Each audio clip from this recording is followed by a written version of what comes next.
Hello everyone, welcome back to my channel travel with Swastika. তোমরা সকলে কেমন আছো? আশা করি সকলে খুব ভালো আছো, আর আমিও অনেক ভালো আছি।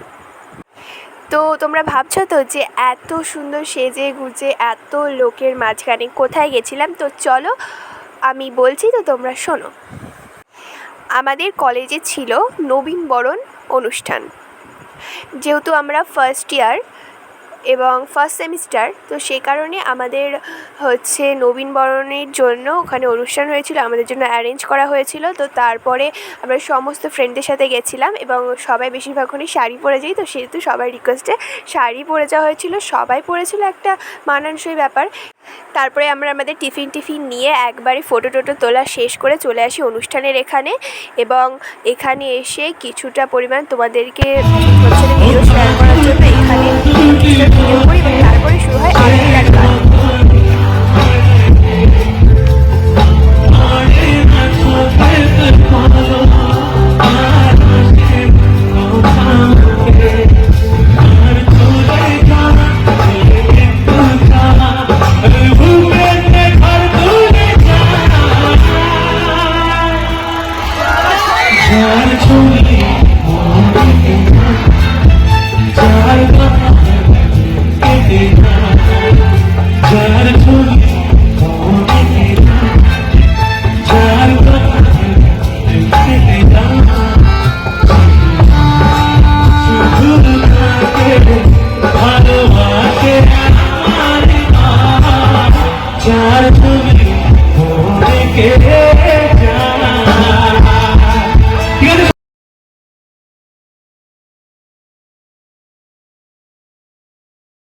মানে তোমাদেরকে যে কি বলবো, মানে এই সংটা এত ফেভারিট, মানে আমার এত প্রিয় একটা গান, মানে দারুণ লাগে, মানে খুব সুন্দর।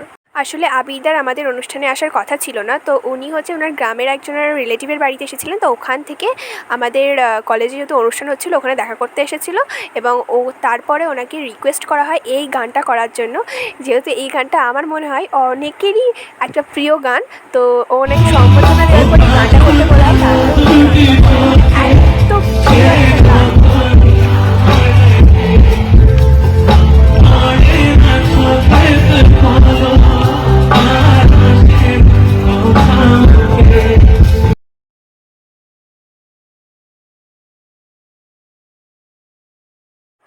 তো আমাদের অনুষ্ঠানে, মানে কলেজের অনুষ্ঠানে যাকে শিল্পী হিসেবে আনা হয়েছিল, তো চলো তার গান শোনা যায়।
দাঁড়াও আরেকবার, মানে কলেজের স্টুডেন্ট এবং আদার্সও যারা ছিল তারাও এসেছিলো।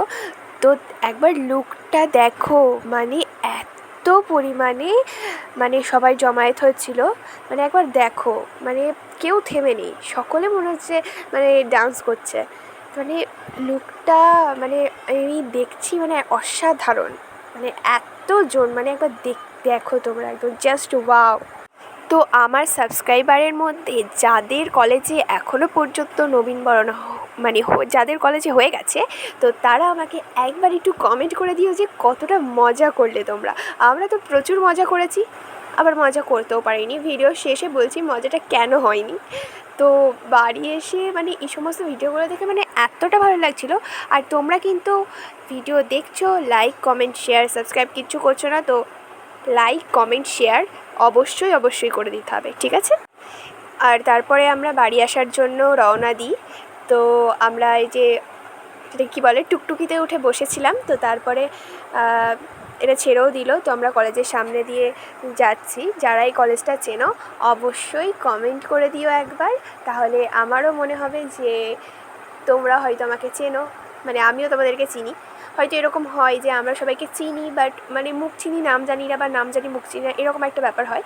তো তারপরে আমরা স্টেশনে চলে আসি এবং স্টেশনে আসার পরে দেখি মানে বসেছিলাম তার একটুখানি পরেই মানে এত পরিমাণে মেঘ করে গেল, মানে হট করে মেঘ হয়ে গেল। তো আমরা দেখলাম যে ভালোই হলো আমরা চলে আসলাম। তারপরে আমাদের ট্রেনও ঢুকে গেল কিছুক্ষণ ওয়েট করার পরে। তারপরে আমরা ট্রেনে উঠলাম আর ট্রেনটা ছেড়ে দিল। এবার আমরা বাড়ি যাচ্ছি। আর তোমরা কিন্তু অবশ্যই লাইক করো। এবং বাড়ি যাওয়ার আমাদেরকে তাড়া ছিল, যেহেতু বারবার মা ফোন করছিল যে এই ট্রেনটাই ধরবি, এই ট্রেনটাই ধরবি, এই ট্রেনেই বাড়ি আসবি। আর আমাদের একদিকে আমাদের আসতেও হলো, কেননা আমাদের হচ্ছে পড়াও ছিল। তা বাড়ি এসে মানে পড়তে যেতে হবে এরকম একটা ব্যাপার, আর খাওয়া দাওয়া করতে হবে। তো ওই দিনটা ভেবেছিলাম আমরা ফার্স্টে যাবো না পড়তে, তো তারপরে কি ঠিক হলো, হ্যাঁ চল চলে যাই, এরকম একটা ব্যাপার। তো তারপরে ট্রেনে উঠে পড়ি এবং আস্তে আস্তে বাড়ির দিকে যাই। তো আমাদের এই যে টিফিন দিয়েছিল তার সাথে একটা করে গোলাপ দিয়েছিল, আর হচ্ছে ওটাকে কী বলে ফাইল দিয়েছিল। আর তো আমার একটা বান্ধবী ও হচ্ছে গোলাপ নিয়েছিল, তারপরে আমাকে দিয়ে দিয়েছিলো, বাট স্টেশনে এসে আবার নিয়ে নিয়েছে, এরকম একটা ব্যাপার। তো তারপরে হচ্ছে ট্রেনটা থামে এবং আমি বাড়ির দিকে যাই। মানে বাড়ি যেতে হবে, মানে খুব তাড়াতাড়ি বাড়ি যেতে হবে, কেননা আবার যেতে হবে কি পড়তে, মানে একটা চাপ। তারপরে যে রেডি হয়ে চলে এসেছি পড়তে। তো আমি ওর ভিডিও করছিলাম, ও ভাবছিলো যে সত্যি সত্যি আমি ওর ভিডিও করছি।